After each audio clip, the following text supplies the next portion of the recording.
सबको जय श्री राम। ये बयान पूर्ण रूप से तर्कसंगत है। सबसे पहली बात तो ये कहना चाहूंगी, आदिकाल से सनातन धर्म पृथ्वी नहीं, मैं तो कहती हूँ ब्रह्मांड का अस्तित्व है। वो कहते हैं कि ये राष्ट्र का धर्म है, मैं तो कहती हूँ सनातन धर्म इस पूरे ब्रह्मांड का धर्म है। मैं ज्योतिष विद्या का अध्ययन करती हूँ। आज कुछ सालों पहले साइंस एंड टेक्नोलॉजी ने बताया कि पृथ्वी गोल है या सूर्य सेंटर में है और सारे ग्रह आपस में उसकी अपनी अपनी धुरी पे सूर्य के इर्द गिर्द घूमते हैं। लेकिन अगर आप हमारे प्राचीन मंदिरों में जाइए, जो नवग्रहों का मंदिर बना होगा, तो हर मंदिर में सूर्य आपको सेंटर में दिखेंगे और उसके इर्द गिर्द ये ग्रह दिखते हैं।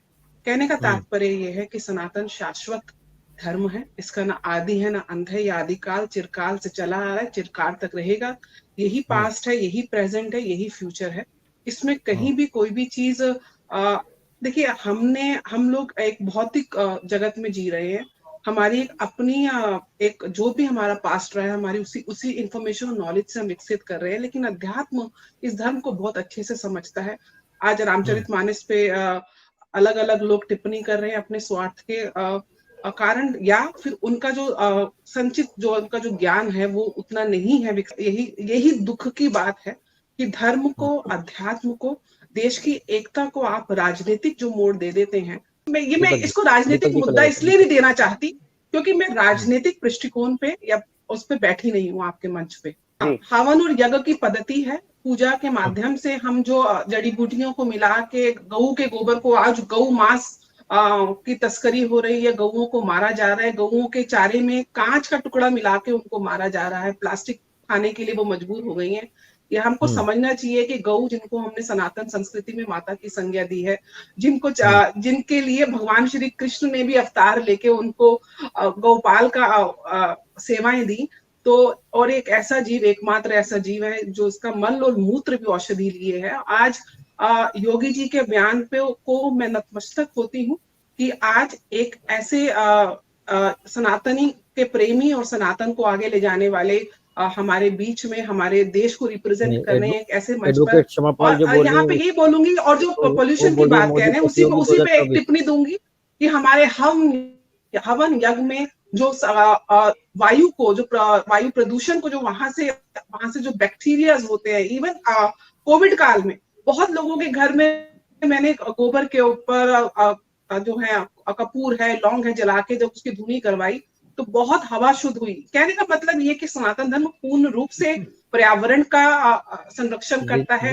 पूर्ण रूप से जीवों का संरक्षण करता है, सर्व प्राणियों के लिए सद्भावना रखता है।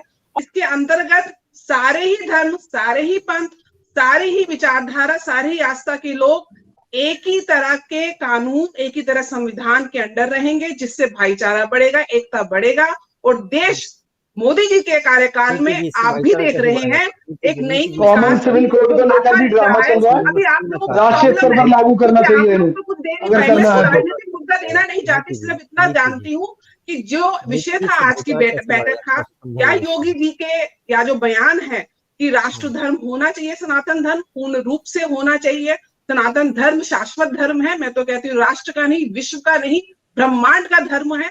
और दूसरी बात कि क्या यूनिफॉर्म सिविल कोड से हमारे जितने भी पंथ हैं वो एक विचारधारा के साथ इस देश की प्रगति की तरफ, राष्ट्र के हित की तरफ आगे बढ़ेंगे, तो निश्चित रूप से आगे बढ़ेंगे। ये जो हो रहा है ये बहुत ही अच्छा हो रहा है, और राष्ट्र को हिंदू राष्ट्र बनाने का आह्वान कर रहे हैं। तो निश्चित रूप से सबसे पहली बात ये, हिंदुस्तान का एक एक नागरिक हिंदू ही है। अगर वो किसी अलग आस्था का, विचारधारा का है, उसका पूर्ण रूप से सम्मान है। लेकिन अंतिम सत्य यही है कि हम सब हिंदू हैं, भाई हिंदुस्तान में रह रहे हैं, हिंदुस्तान की व्यवस्था के साथ जी रहे हैं, हिंदुस्तान की हवा में सांसें ले रहे हैं, यहाँ का पानी खा रहे हैं, यहाँ का खाना खा रहे हैं। तो चाहे मुस्लिम है वो भी हिंदू है, चाहे सिख है वो भी हिंदू है, और हिंदू में भी अलग अलग जातियां प्रजातियां हैं, सबके सब हिंदुस्तान में रहने वाले एक तो हिंदू हैं। यहाँ पे समानता का भाव आएगा कि कोई अपने आप को जाति विशेष को नहीं प्राथमिकता देगा, राष्ट्र को प्राथमिकता देगा, राष्ट्र के लिए काम करेगा।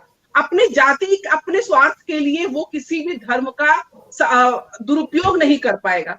ये जितने भी कुतर्क हो रहे हैं इसलिए हो रहे हैं, तभी यूनिफॉर्म सिविल कोड समानता लाएगी कि एक ही लॉ हर धर्म, हर जाति के लिए। जी सिर्फ एक बात और कहना चाहता हूँ, केवल एकता रहेगी। तो किस रूप में आप मुझे बताते हैं कि आप वो उसको आप उन्हें शांत कराइए, विचारधाराओं सिर्फ को एक आप बात अलग कहूंगा। करके जो लोग जी रहे हैं, जो लोग अपना स्वार्थ सिद्ध कर रहे हैं, उनके मुंह पे एक चमाटा है ना कि आप जो और सबसे बड़ी बात ये है, धर्म के ऊपर आप लोग धर्म के विशेषज्ञ हैं क्या? राजनीतिक मंच पर क्या आप धर्म के विशेषज्ञ जो धर्म को तर्कसंगत आप सामने आके बोलते हैं?